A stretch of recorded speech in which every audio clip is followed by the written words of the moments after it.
Now, analyzing data and processes, I've seen instances, and I've seen a couple comments in the class where there's some confusion over how to understand the variation that the data is telling somebody.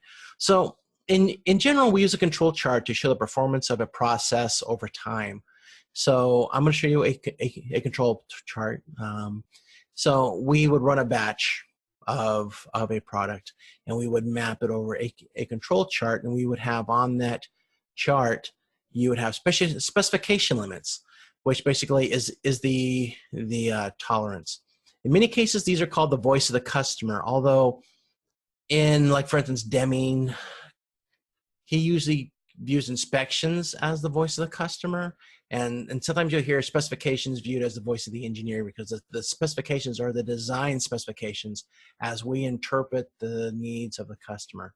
And the upper and lower control limits represent the voice of the process. This is actually how the process is running, the health of the process.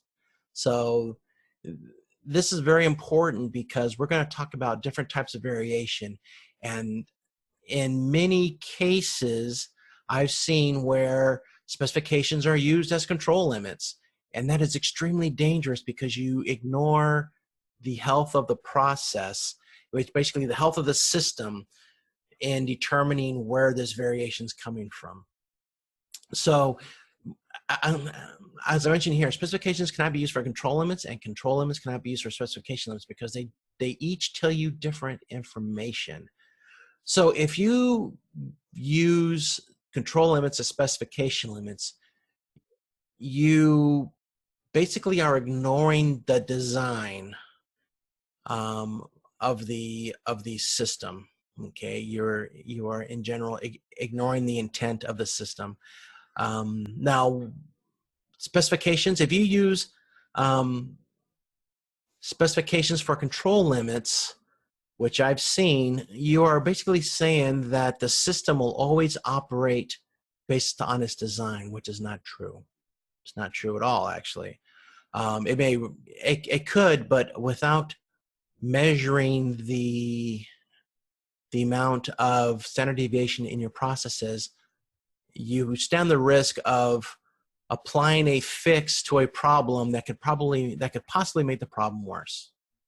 So here's a control chart. I just made a general control chart. We have an average of 61.67, standard deviation of 11.27. So to calculate your control limits, you basically go 3 sigma from the mean. So you multiply your standard deviation 11.27 by 3, and you basically add and subtract it from the mean to give you your upper and lower control limits. And in this case, we have a tolerance of 60 plus or minus 15. Those are your specification limits. So we have 75 to 45 is the window that it fits in there. So if we were to look at this chart, we would immediately see that the upper and lower control limits are way above your specification limits. So that tells me generally that the system has really got a lot of variation in it. In general, the tighter the band between the upper and lower control limits, the less variation is in your process. This shows me that there's a lot of variation in the system itself.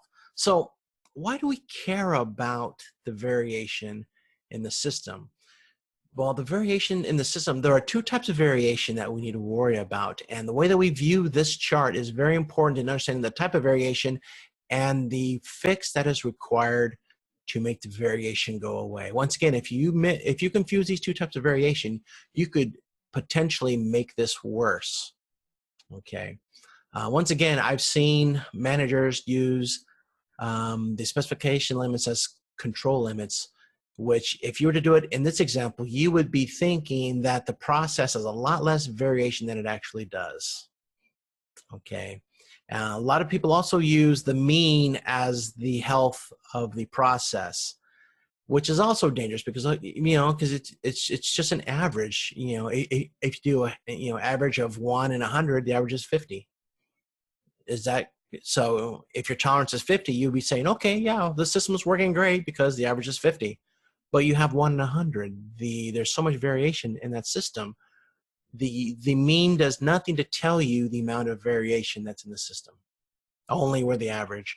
And in general, half the data will apply. Roughly half will be above the mean. Roughly half will be below the mean. Not always, but in general. So when you hear about, you know, half of the students scored under the average for on tests, that shouldn't be too much of a surprise. So we have two types of variation that we want to talk about. First one is common cause variation, which is variation that's caused by the system itself. It's common to everything inside that system. So if we have common cause variation, in order to reduce the variation caused by common cause variation, we need to change elements of the process common to all points of data. You know, if it's already using the same machine, the same processes, same materials, in theory, I guess if the same person's doing the entire batch, you got to look at that. Hopefully your control chart will have some variability within the elements inside it that break up, kind of like, you know, like different materials or different different operators. But generally, common cause variation is very simple. If it falls inside the upper control limit or lower control limit, the variation is common to everything in that system. Okay, which is very important. I'm going to show you a chart in a minute that kind of drills that home. So special cause variation is a variation attributed to the data point itself. And basically, when we have a special cause variation, it requires examination of elements relevant to the specific data point to determine areas for possible improvement. This is where, you know, generally we look at the person. Oh, this person's got a bit of an error, so we're going to look directly at him. And this signifies this is signified if the data point falls outside of the upper control limit or the lower control limit. Notice that we do not worry about the specification limits when we talk about the type of variation, because it's just two arbitrary marks on a chart. If the variation falls outside the specification limits, fine, that's important. No, but it doesn't really tell us the type of variation that we see, and it also doesn't tell us how much variation is within this process. So specification limits I tend to almost not ignore because they are important, but when I'm looking for variation, I tend to just focus on the control limits, to be honest with you. So yeah, so when we have upper control limits and lower control limits outside the specification limits, it denotes a problem with the system itself, not the individual data points. Basically, to improve the system, we need to improve the process, we need to improve the system itself, and not focus on the individual points outside of a certain tolerance area, which is very important, because you may fix one point on your control chart and ignore the rest of the system, and you can actually make the problem worse. So here's the same control chart. Once upon a time, you know, Deming looked at variation across all types of processes, and he theorized that up to 80% of all variation can be common cause variation. Yet we treat a lot of the common cause variation as special cause variation, which basically you're not addressing the system. You're applying a one spot fix on something that is systemic. Like for instance, if in this place here, I'm gonna turn on the laser pointer here. In this case here, if this person is a little bit outside the specification limit, if you were to adjust, look at this person's performance, you may get a little bit of improvement, but you're not going to fix the system, because it's not the individual himself that is the main source of variation.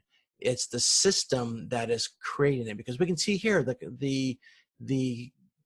your control limits are way outside of the mean.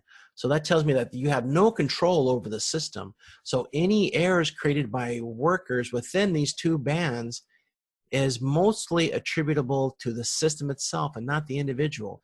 It's not to say that you will have some success if you focus on the individual.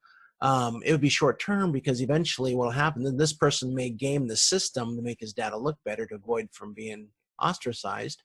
But if you just focus on this worker. You may have a little bit of influence on the system only in the parts that this person is common to everything else in the system, which is very little. So you may make the problem worse because this person may be causing errors that may be out of his control. But then you have everybody else is going to start focusing on, and as a result, people will start to say, oh my goodness, look what happened to Harry.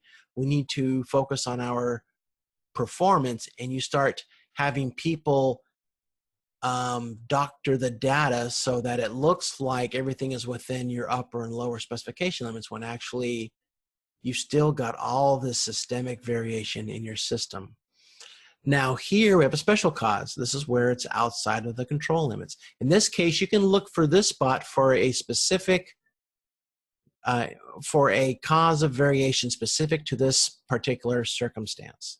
In this case, you may have some benefit, but treating these points that are within the upper and lower control limits as special causes will most likely only make the problem worse. Okay, so when you look at these control charts, keep this in mind. You want to look at the health of the system, which is used by using control limits, and you want to look at the health, and you also want to look at it within the context of the upper and lower specification limits. You want to see where does the mean fit amongst this, and also how tight is the band. Preferably, you want these two control limits markers inside your specification limits, ideally. But Denny used to always say, let it run, let the process run, and if you have a system where people feel comfortable highlighting the problem with the data, and you treat these as common causes and special causes or areas needing improvement and not punishment, you'll have some success. So I hope this helps. This is just a quick primer on variation within processes, special cause and common cause variation. If you have any questions on this, please let me know. I'll be more happy to address this in class. And I will be more than happy to clarify anything, any questions that you may have. So in this week, we're just going to continue to work on our projects. This week, you're going to focus on risks and stakeholders and stuff like that. You're going to make a graphic organizer. There's no discussion questions. I'll still use the week 2 discussion questions to throw some stuff out there for you guys. But if you have any questions, please let me know. If you want me to see something, review something during the week, let me know. I'll be more than happy to do that for you. Okay, if there's any questions, please bring them up in the class, and I'll be more than happy to bring them up later. Thank you very much for taking the time out to watch this video.